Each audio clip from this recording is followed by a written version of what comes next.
আসসালামু আলাইকুম live blogs by Shifu channel থেকে আমি আবারও ডেইলি ব্লগ নিয়ে চলে আসলাম আপনাদের মাঝে। কাছে কিংবা দূরে যেখান থেকে আমার আজকের ব্লগ দেখছেন না কেন, আশা রাখছি সবাই সুস্থ আছেন, ভালো আছেন। সবার মতো করে সকালের স্নিগ্ধ একটা ভিউ দিয়ে আমি ভিডিওটা কখনোই গুছিয়ে আপনাদেরকে উপহার দিতে পারিনি, সেজন্য খুব দুঃখিত। আমার ভিডিও চলে যায় এবং ভিডিও রিলেটেড কথাটা পরে শুরু হয়। আসলে আমি কি করব, আমার ব্যস্ততা এর জন্য দায়ী। আমি গুছাতেই পারছি না, সময়ও পাচ্ছি না যে আপনাদের সাথে আমি ব্লগ শেয়ার করব। ভিডিও শুরুতে দেখেছেন ওদের জন্য ওদের বাবা খেজুর নিয়ে আসছে, আর আমি মাংস রান্না করব বলে আমি একটু ডাল ভিজিয়ে রেখেছিলাম প্রায় 2 ঘন্টার মতন। সকালে ঘুম থেকে উঠে আমি একটু ডাল ভিজিয়ে রেখেছিলাম। অনেক দিন ধরে আমি এই বুটের ডাল দিয়ে মাংস রান্না করে খাই নেই, তো চিন্তা করলাম আজকে রান্না করি। আবার স্পেশালও একটা দিন ছিল, আজকে আমার হাজবেন্ডের জন্মদিন ছিল, সেই জন্যই আসলে পোলাও রান্না করা আর মাংস রান্না করা এই টুকটাক আয়োজন। তো আজকে এই প্রথমবারের মতন আমি অনলাইন থেকে মাছ অর্ডার করেছি, শুনলে অবাক লাগলেও। আর এই প্রথমেই আসলে আমি মাছটা অর্ডার করলাম, মানে অনলাইন থেকে। এমনিতে তো আমার কখনো বাজার মানে কাঁচা বাজারে যাওয়া হয় না, কাঁচা বাজারে আমার যাওয়া হয় না বললেই চলে। আমার হাজবেন্ডই অলওয়েজ বাজার থেকে মানে কাঁচা বাজার থেকে মাছ মাংস এগুলো কেটেই নিয়ে আসে, আমার কাটতে কখনোই হয় না। তো অনলাইন থেকেও রেডি টু কুক পাওয়া যায়, কিন্তু আমি কাঁচা মানে একদম কি বলে আস্তই অর্ডার করেছিলাম। আমার আর খেয়াল নাই যে রেডি টু কুক অর্ডার করবো। রেডি টু কুক দেখলাম অনলাইনে একটু বেশি প্রাইস বলছিল, তো আমি অর্ডার করেছিলাম দেশি চিংড়ি মাছ আর বেলে মাছ। আমার ভীষণ ক্র্যাভিংস হচ্ছিলো বেলে মাছ খাবার, আমি বেলে মাছ খাই নাই অনেক দিন হয়েছে। আমার মনে হয় না ভিডিওতেও খুব একটা দেখেছেন আমাকে বেলে মাছ রান্না করতে। তো এখানে আমি 500 গ্রাম বেলে মাছ অর্ডার করেছিলাম। আর একটু বলে রাখি, আমার ইদানিং মাথার ভিতরে ঢুকে মানে মাথার ভিতরে ঘোরপাক খাচ্ছে কিছু কথা, আপনাদের সাথে একটু শেয়ার করি। সেটা হচ্ছে যে আমার যেটা হয় মানে মধ্যবিত্তদের এই অল্প বেতনে আমরা যারা মধ্যবিত্ত মানুষ, আমরা যারা মধ্যবিত্তের সংসারের গৃহিণীরা বা হাজবেন্ড বলেন যাদেরই বলেন না কেন, মধ্যবিত্ত মানুষের জীবন এমন হয়ে গেছে যে অল্প বেতনে আমরা হাজারো মানে স্বপ্ন বুনি চোখের মাঝে। আমাদের অনেক কিছুই চিন্তা আসে, এই অল্প বেতনে কত কিছু করে ফেলবো, সবার জন্য করব, এটা করব সেটা করব, এটা নিব ওটা নিব, অনেক কিছু চিন্তা করি। দিন শেষে আমাদের কিন্তু অনেক হিসাব করেই চলা লাগে। আমরা চাইলেও না মানে হাত খোলাভাবে চলতে পারি না, মন চাইলেই না অনেক কিছুই করতে পারি না। আমার বড় ছেলের এবং ছোট ছেলের জন্মদিনের মাস ঢুকে গেল, সেপ্টেম্বর মাস। আর আমার ছেলেদের জন্মদিন মানেই আসলে ছোট মানুষ, তাদেরকে যদি আমি একটু কিছু মানে সেই দিন তারা জন্ম নিয়েছে এটা যদি একটু তাদেরকে স্পেশালভাবে না বুঝাই, যদিও আমার জন্য আমার সন্তানদের জন্য আমার কাছে আমার সন্তানদের প্রত্যেকটা দিনই আমার জন্য স্পেশাল। আল্লাহ যেন তাদের নেক হায়াত দান করেন। ভিডিও রিলেটেড কথায় চলে আসি, আমি অন্য জায়গায় চলে যাচ্ছিলাম। তো 500 গ্রাম বেলে মাছ আমি অর্ডার করেছিলাম, আর এই যে বেলে মাছটা কাটাকাটি করে একেবারে ফ্রেশ ধুয়ে ঠুয়ে রেডি। আর এখানে আমি ডাল দিয়ে গরুর মাংস রান্না করেছি, দেখেন কালারটা কত সুন্দর আসছে। আমি বুঝতেছি না আমার ফোনে ইদানিং কী প্রবলেম হয়েছে। আচ্ছা, আপনাদের সাথে ভিডিও শেয়ার করার মানে এতদিন পর শেয়ার করার আরও একটা কারণ হচ্ছে আমার ফোন হয়তো রিসেন্টলি আমাকে রিসেট দিতে হবে। আমি ভিডিওগুলো টুকে রেখেছিলাম, ঠিক 2 দিন ধরে আমার ফোনে প্রচণ্ড ডিস্টার্ব দিচ্ছে, হ্যাং করতেছে। আসলে ফোনটার উপরে অনেক প্রেশার যায়, এত ভিডিও আবার এডিটিং অ্যাপস এইটা সেইটা কত কিছু রাখতে হচ্ছে, এত প্রেশারেও মানে লোড নিতে পারছে না। এখন মনে হচ্ছে মানে আরও বেশি হাই একটা ফোন কিনতে হবে। ওই যে বললাম না, অল্প বেতনে মধ্যবিত্তরা এত কিছু করতে পারে না, চিন্তা করতে পারে না, আসলে সব কিছুই হিসাব করে চলতে হয়। দেখা যায় প্রত্যেকটা মাসেই আপনার কোনো না কোনো বেহিসাবি কিছু চলেই আসে, বেহিসাবি কোনো একটা ঘটনা ঘটেই যাবে যেটা আপনার হিসাবের বাইরে ছিল, চিন্তার বাইরে ছিল। তারপরেও আল্লাহকে শুকরিয়া, আল্লাহ তাআলা আমাদের উত্তম পরিকল্পনাকারী। আল্লাহ তাআলার পরিকল্পনা সবচেয়ে বেস্ট, সে আমাদের জন্য অনেক ভালো কিছুই চিন্তা করে রাখেন। হয়তো এটার মধ্যেই ভালো কিছু ছিল, এটাই মেনে নিতে হবে। এখানে দেখেন সব কাটাকাটি করে আমি ফ্রিজে রেখে দিছি। আর এই যে জনাবা বসে আছেন, ইনি হচ্ছেন আমাদের পরিচিত কুকুর। আমি একটা বুদ্ধি করি, আমি আপনাদেরকেও শিখাই দেই বুদ্ধিটা। যদিও এটা আমি জানি না, অনেকে হয়তো কুকুরকে ভয় পান, অনেকেই ভয় পান, কিন্তু আমি একটু একটা কথা বলি, যেহেতু আমি যে এলাকায় থাকি এলাকায় প্রচণ্ড কুকুর, তো আমার বাচ্চাদেরকে নিয়ে দেখা যায় প্রায়ই আমার বের হতে হয়। আমি এর জন্য এই কুকুরগুলোকে খাবার দিই। আমি এমনিতেও পোষা পাখি প্রাণী সব কিছুর প্রতি অনেক দুর্বল, পোষা প্রাণীর প্রতি আমি অনেক বেশি দুর্বল। আমি এর আগেও একবার বলেছিলাম, আমি বিয়ের আগে থেকে সব ধরনের প্রাণী পেলেছি আলহামদুলিল্লাহ। তো এখানে এই যে কুকুরটাকে দেখতে পাচ্ছেন, ও আমাদের প্রায় বাসার সামনেই থাকে। আমি জানি না, আমাদের এলাকারই কুকুর।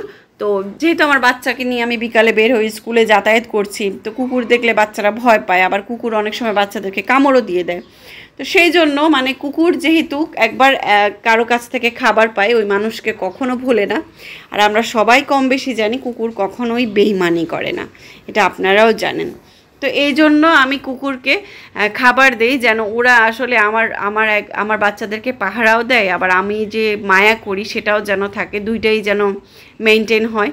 আমার বাচ্চারাও এদিকে কিন্তু শিখছে যে প্রাণীকে দয়া করতে হয়, মায়া করতে হয়। আর এটা আমার কাছে মনে হচ্ছে গুড সাইন, কারণ ওরা মানবতাটা আসলে শিখবে কোত্থেকে, এগুলো থেকেই কিন্তু শিখবে। তো যাই হোক, এই যে খেলতে বের হয়েছিলাম আর ওই কুকুরকে খাবার দিয়েছিলাম। আর এই যে বাসার সামনে আমাদের এরকম এখনও কিন্তু দরজা লাগায় নাই, দরজা লাগাতে জানি না কবে করবে, বলতে পারছি না। তো এই বাসায় আসছি কিন্তু খুব বেশি দিন হয় নাই, মাত্র 10 মাস হচ্ছে। আর এই যে আমার হাজব্যান্ড চলে যাচ্ছে বিকালের নাস্তা আনতে। আমি কিন্তু বরাবরের মতো বাহির থেকেই নাস্তা করি বিকালের। আমি বাসায় কিছু খুব কম বানানো হয় আমার, আমি এত বেশি মানে ওই যে আগে বলেছি না, আমি এত বেশি রান্নায় পারদর্শী না। তো আমার হাজব্যান্ড চলে যাচ্ছে, এদিকে দেখেন তার পিছু নিচ্ছে আমাদের এই কুকুর, মানে সে গিয়ে সেখানে দোকানে দাঁড়িয়ে যাবে, আমার হাজব্যান্ডের আগে চলে যাবে, গিয়ে ও ওই বিস্কিট নিবে, বিস্কিট খাওয়ার জন্য। তো আজকের আমার এই পর্যায়ে বলতে চাচ্ছি, আজকের এই ব্লগ বা আমার প্রিভিয়াস ব্লগ যারা এই পর্যন্ত দেখেছেন তাদেরকে অসংখ্য ধন্যবাদ, এবং যারা সাবস্ক্রাইব করেছেন তাদেরকেও অসংখ্য ধন্যবাদ। আল্লাহ তাআলা আপনাদের রিজিকে বরকত দান করুক।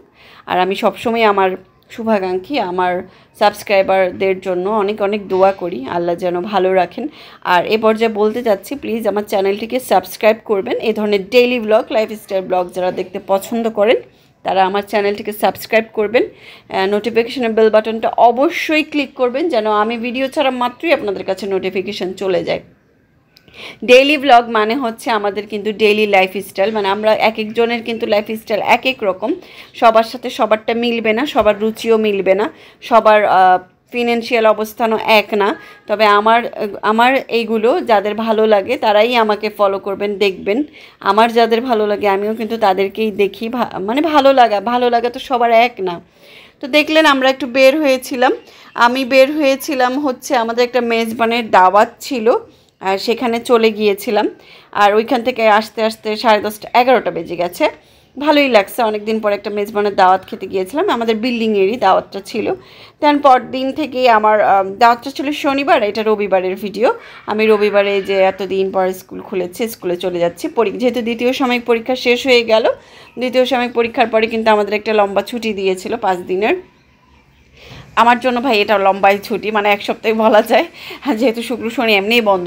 তো এই 5 দিনের ছুটিতে আমরা একটু মানে বাসাতেই ছিলাম, ভালোই ছিলাম। তো আমি এই যে স্কুলে চলে যাচ্ছি, সকাল 8টা বাজতেছে, 8টা বাজতেছে।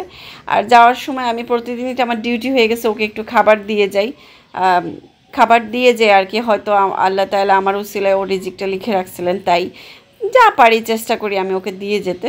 আর ও এই যে খেয়ে নিচ্ছে।